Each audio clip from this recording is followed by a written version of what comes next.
Good morning. Ngasigi runes ki reading so hapetang yengase ko hadi runes ki reading se group 1 group 2 ko number 1 khansira natraga number 2 khansira adugi manungda ama khanbira se ko adi group 1 dana karamba symbol lake habado yengminarase aduga group 2 dana karamba symbol lake habado adumai toroga yengminarase ko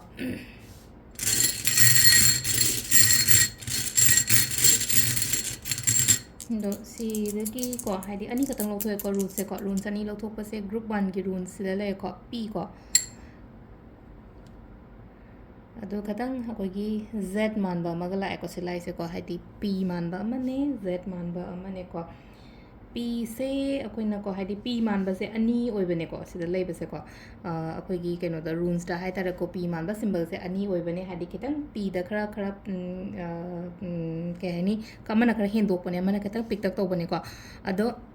ahamba sigi symbol se hadi kari no ha kan sida ko ngasigi oina nungaina leiba oina oi ko hadi monda nungai bani khangde wakhal nungai bani khangde hadi yamna joyful oiba day oibodo adumaina oina oi ko hadi kana ba phangba aingonda adu masu leire aduga abundance prosperity sugumba mayam se life ta attract to khotpa adumaina oina oi ko ngasi gi oina aingonda changjarakpa lakcharakpa amaina gumba oiba ko ahamba gi symbol se gi meaning se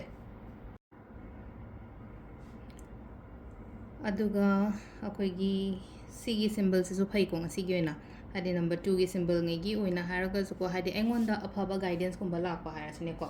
good guidance kumba lakpa awareness amuka hena oirakpa ko hope thamo hadi ko aigi goal do aigi target to achieve tawgani ngamgani haibagi ko amain taraga thambiyo ko hadi